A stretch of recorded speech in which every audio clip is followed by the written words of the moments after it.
Man, oh man, the pass rush right now in Madden 25 on Ultimate Team is out of control, with nearly every single pass rusher in the game getting a free unstoppable force.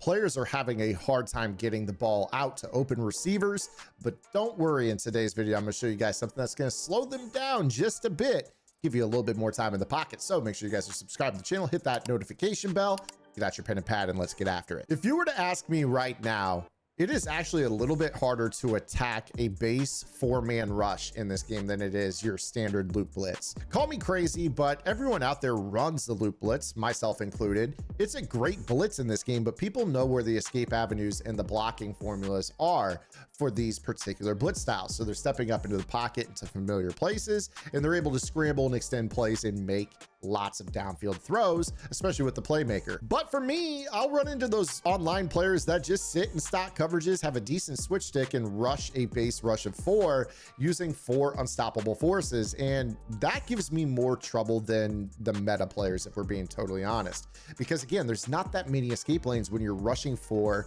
making sure that you got a nose tackle, got a one-on-one interior rusher, and then you got those 2 one-on-ones on the edge. But I'm gonna show you guys a little bit of a secret here. So when we come out in this play, we're just going to run whips right here. I'm not really going to throw the ball. We just kind of want to take a look here at what we know is going to happen. So this player that I placed the double team icon on is the player that gets double teamed stock in this 4-man rush.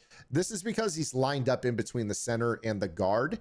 And then that's going to allow for the other players on the line, this player with the M logo, this player that I moved the M logo to, and also this edge player here with the M logo, should all be one-on-ones. And those players that I just highlighted with the M logo are going to be the players that are going to win instantly in this rep. So if I just drop back to pass, you're going to see those guys are all going to basically insta-shed.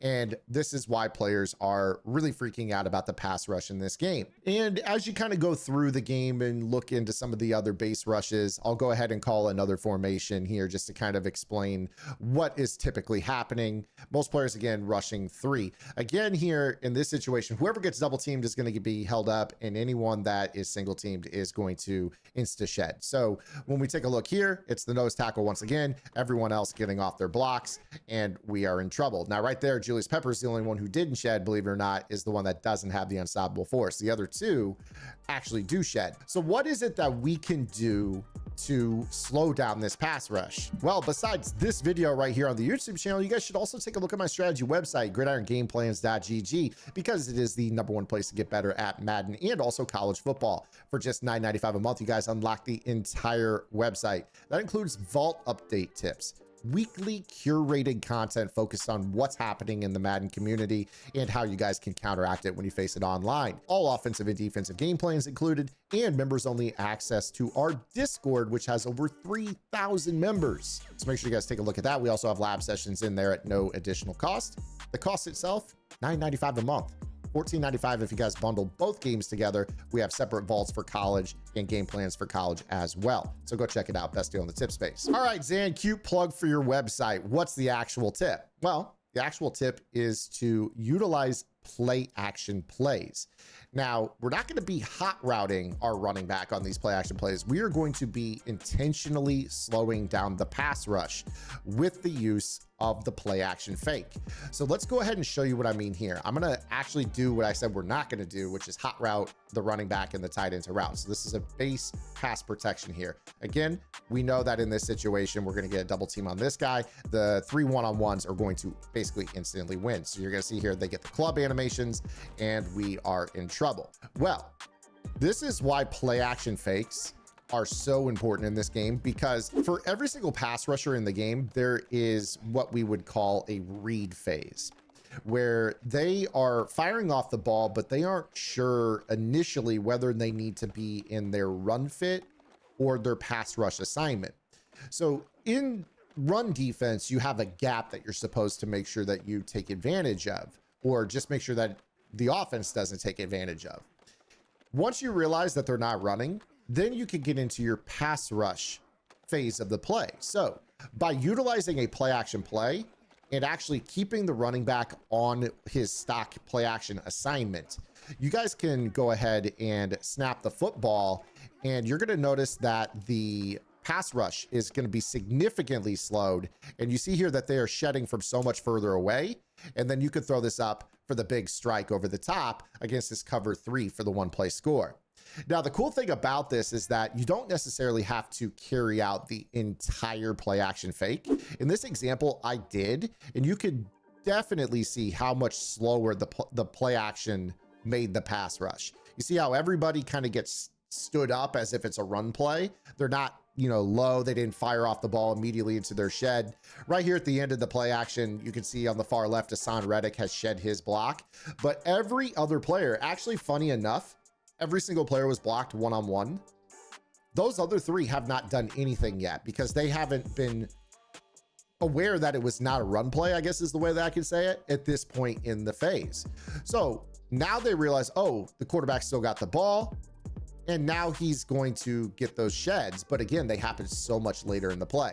Now, right there, you probably said, Zan, what the hell was your pocket right there on this play? Some play action plays in this game have weird quarterback locomotion. I swear to you, I did not run around like an idiot on this play.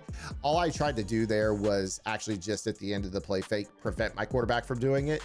I'll show you guys a trick that will help you with this. So if you ever call a play action play where your quarterback like turns around and runs in circles, that's actually normal for as bad as that is. And I'm going to kind of share with you what I do.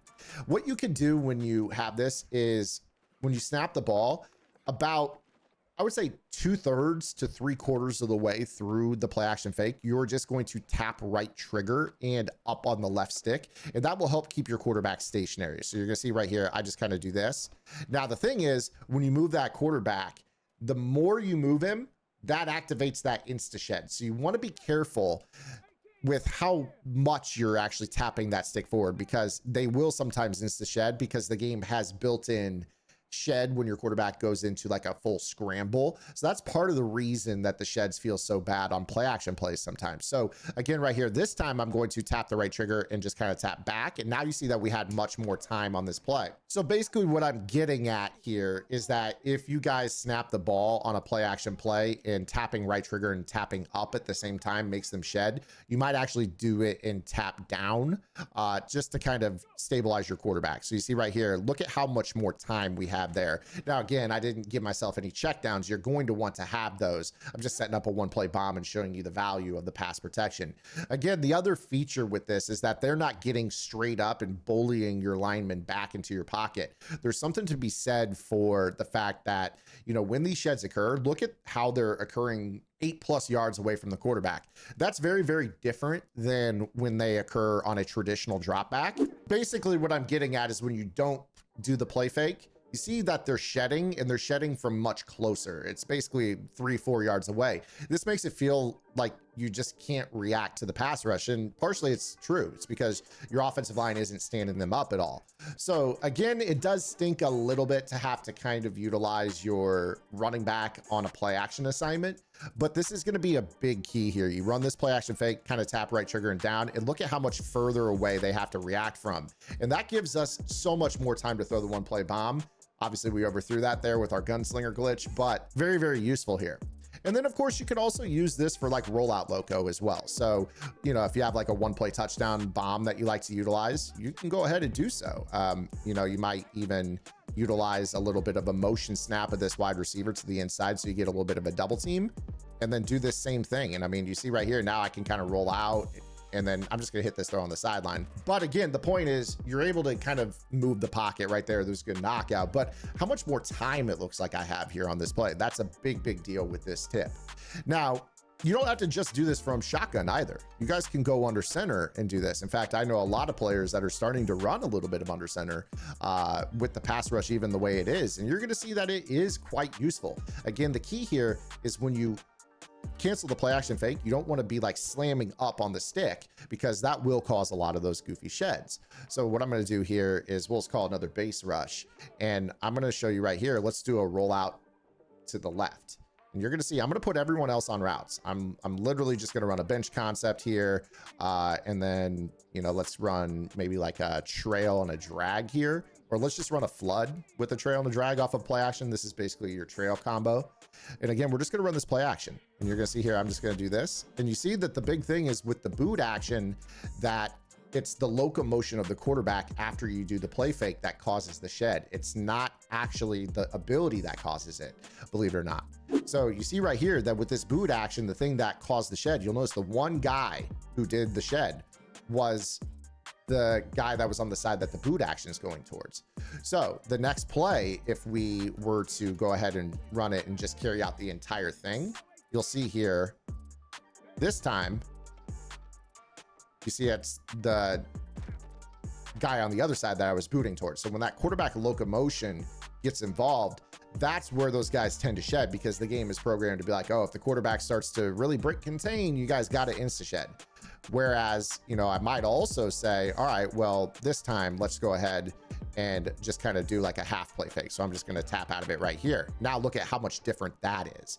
So it's all about what your quarterback's feet are doing when you hit that right trigger. So you guys will want to lab this. But the point that I'm getting at here is run a play action play and then hit that right trigger and lab the time at which you hit the right trigger, and you will stand those unstoppable forces straight up in their stance and give yourself much bigger pocket. I mean, this looks great. This is exactly what you're hoping for, where these guys aren't instantly clubbing right away as soon as you snap the ball. It's that play action that delays them by a good second and a half. And then of course the ability does kick in and win, but at least it's winning, you know, 2.5, 3 seconds into the snap as opposed to 1 second into the snap. And that's what the unstoppable force does against traditional drop back offenses. So moral of the story, work a little bit of play action into the system, especially against the 4-man base rush, and you'll be fine. And then as it pertains to loop blitz, we've already talked about it a million times on this channel. Loop blitzes get dumbed out by play action. So you're basically killing 2 birds with 1 stone right here as it pertains to utilizing play action to slow down the ability and to dumb out the main blitz meta in the game.